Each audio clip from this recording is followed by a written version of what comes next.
बिल्ली का निर्णय। एक बार एक गांव में एक पेड़ की छाल में कौवा रहता था। एक दिन वह आहार लाने जाके वापस आने तक बहुत देर हो गई। कौवे के बाहर होने के समय पर एक खरगोश आकर कौवे के छाल में सो गया।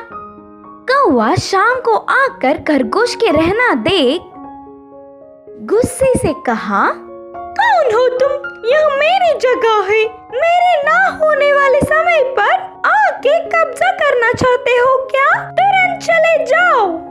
तब खरगोश, यह नदियाँ, गुफाएं, पेड़, छाले ये सब किसी के नहीं होते, सबका ही होते हैं। उस समय में रहने वालों का ही निवास होता है। अब मैं हूँ तो मेरा ही है, तुम ही दूसरी जगह ढूंढ लो। अब जाओ इधर से। खरगोश की बातों से और गुस्सा होकर कौवे ने कहा, मेरा घर कब्जा करके ऊपर से मुझे ही जाने के लिए बोल रहे हो? यह गलत है, तुम ही जाओ वरना तुम्हारा और मेरा लड़ाई होगा। ऐसे ही दोनों झगड़ने लगे। आखिर में, ठीक है चलो, किसी बड़े से इंसाफ मांगेंगे, उनके कहने पर चलेंगे, खरगोश ने कहा। तब कौवा, चलो ठीक है, ऐसे ही करेंगे। इधर पास में ही महान पंडित, विद्यावान, सबका निर्णय करने वाला एक बिल्ली है। उधर जाकर हमारी लड़ाई के बारे में बताकर इंसाफ मांगेंगे। तो बस यह बातें सुनते ही खरगोश एकदम चौंक गया और कहा, क्या बिल्ली के पास जाकर लड़ाई सुलझाने को कहेंगे? क्रूरता, अति विनम्रता, चोरी करना बिल्ली जात के लक्षण है। कोई भी कितने भी विद्यावान होने से जात के लक्षण बदलना या भूलना असंभव है। दुष्टों से जितना दूर हो उतना ही अच्छा है। इसीलिए फिर एक बार सोच लो। वो बिल्ली की महानता ना जानते हुए तुम ऐसे बोल रही हो। वो कितने ज्ञानी है तुम नहीं जानते। इस जंगल में किसी को भी कोई लड़ाई हो तो वही सुलझाता है। बिना किसी संदेह से मेरे साथ आओ। बोलकर उसके पीछे चल पड़ा खरगोश। कौवा और खरगोश बिल्ली के पास जाकर थोड़ी दूर रहकर उनकी लड़ाई के बारे में बताकर इंसाफ करने को कहा। बिल्ली उन्हें देख, अरे तुम दोनों कौन हो और मेरे पास क्यों आए? मुझे नहीं पता। मुझसे कुछ बोलना चाहते हो क्या? मैं पहले वाला बिल्ली नहीं, अब बहुत बूढ़ा हो चुका। मुझे ना ही कुछ सुनाई देता है ना ही कुछ दिखाई। इसलिए तुम्हें कुछ भी बोलना हो तो मेरे पास आकर बोलिए। बिल्ली की बातों में आकर कौवा और खरगोश उसके पास जाकर उसकी दोनों तरफ खड़े हो गए। फिर एक बार अपनी लड़ाई के बारे में बताकर पेड़ के छाल के निवास में किसे रहना है और किसे दूसरी जगह पर जाना है, बताइए। तब बिल्ली उनकी इंसाफ करने का नाटक करते हुए, देखो, कोई भी कितने साल जीने पर भी किसी न किसी मरना ही है। कभी हमारा साथ ना छोड़ने वाला सत्य ही है। इसीलिए किसी भी हालत में सत्य के राह पर चलना नहीं छोड़ना चाहिए। धीरे से कौवा और खरगोश के भीतर आके अचानक एकदम से दोनों को जोर से दबा के पकड़कर आहार में खा गया। इस कहानी की सीख है कि दुष्टों को किसी भी हालत में अधिकार नहीं देना चाहिए। हिरनों के जंगल में कोरोना का लॉकडाउन। एक हिरनों का जंगल था। उस जंगल में बहुत सारे हिरने रहते थे। वे सब मिलजुल कर खुशी से बिना किसी डर के रहते थे। उसमें एक शरारती हिरन भी रहती थी। वो किसी की भी नहीं सुनती। कभी कभी उस जंगल के बाहर आसपास के गाँव में घूमती थी।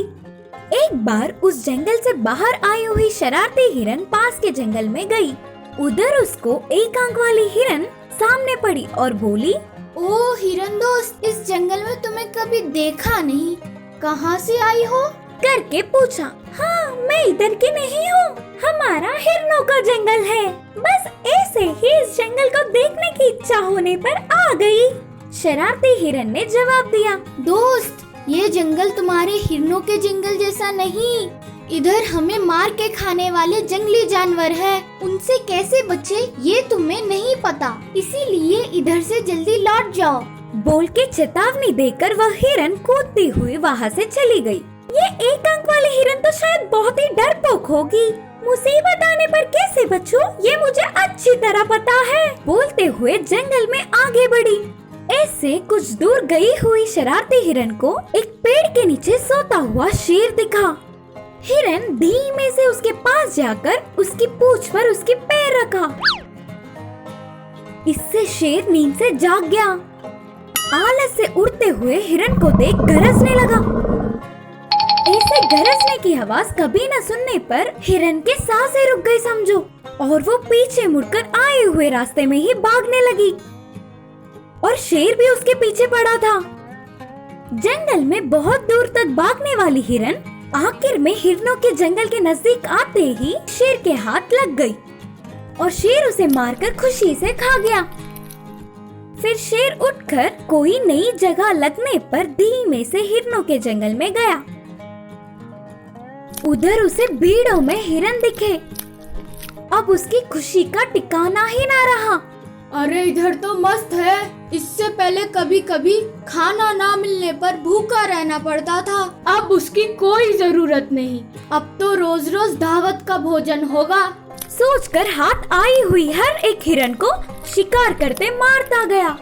नई आई हुई इस मुसीबत से सारे हिरन डर गए और इधर के उधर हो गए और पेड़ों के बीच छुपकर डर डर के जीने लगे। अगर गलती से भी कोई हिरन बाहर आया तो बस शेर उसके पीछे पड़कर शिकार करता था। एक आधी रात को सारे हिरन छुपते छुपते मिले। उनके आई हुई मुसीबत का हल क्या होगा करके चर्चा करने लगे। तब हिरनों के मुखिया ने ऐसा कहा, इस शेर का नाम करोना करके लोगों के बोलने पर मैंने सुना था। इसके पंजे से बचना हमारी बस की बात नहीं। इतना सोचने पर भी बस एक ही मार मिल रहा है और वो ये है कि ये शेर बिना कुछ कहे बस 14 दिन ही जी सकता है, लेकिन हम 21 दिन तक जी पाएंगे। इसीलिए हमारे सारे हिरन अपने पेड़ों के बीच ही छुपकर 14 दिन तक बाहर नहीं निकलेंगे तो बस हमें उससे छुटकारा मिल जाएगा। अगर हम में से कोई भी गलती से भी उसके हाथ लग गए तो उसकी उम्र और 14 दिन बढ़ जाएगी। आज अमावास्या है, चलो अभी पेड़ों में छुप जाएंगे और अगले पूनम तक बाहर निकल जाएंगे। अपने अपने जगहों से बाहर न आने की जिम्मेदारी उन हिरनों के बड़ों को देता हूँ। बोलते हुए सब कुछ अच्छे से विवरण किया। सारे हिरनों ने अपने मुखिया की बात सुने और वे सब घर से बाहर नहीं निकलेंगे करके वादा भी किए। उसी क्षण से रोज घर में ही रहकर भूख से तड़पे, कष्टों को भी झेले। आखिरकार पूनम का दिन आ ही गया। इससे सारे हिरन एक एक करके डर से बाहर निकलने लगे। जंगल के बीच एक पेड़ के नीचे मरे हुए शेर को देखे और बस कोरोना के अंत होने पर खुशी से चिल्लाते हुए उछलने लगे।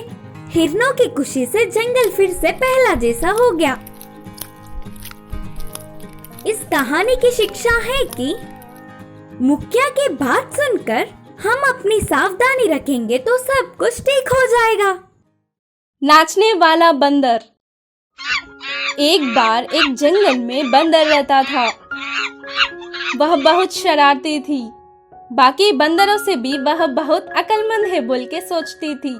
दूसरों से भी कभी भी अपनी तारीफ करवाती थी। वह उन सभी से बढ़कर सोचकर कभी कभी उनके समूह से दूर जाके जंगल में अकेली घूमती थी। उसी जंगल में बहुत बुद्धिमान एक लोमड़ी रहती थी। वो खाने के लिए हर जगह घूमती थी। उस लोमड़ी को मिलने से काम हो जाता बोलकर वह आने से बाकी के छोटे छोटे सभी जानवर जान बचाने के लिए वापस चले जाते थे। इसीलिए वह अच्छा खाना ना खा के बहुत दिन हो गए थे। एक बार खाने के लिए घूमने वाली लोमड़ी को हरे भरे फलों से भरा आम का पेड़ दिखाई दिया। उस पेड़ के फलों को देखने के बाद लोमड़ी को खाने का मन हुआ। इस पेड़ के आम बहुत स्वादिष्ट रहते बोल के सभी से सुना था।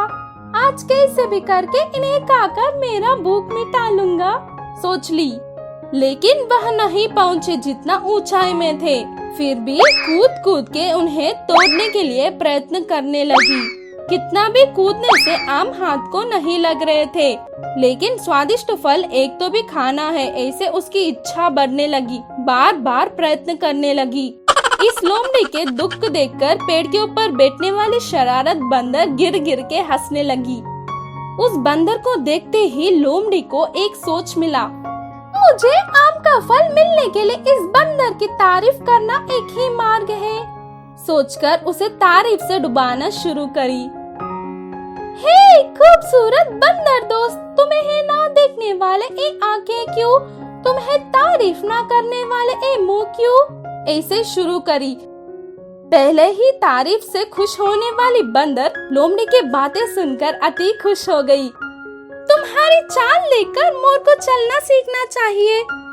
तुम चलने से भी इस पेड़ पर नाचे तो एक खूबसूरत सा नजारा होता।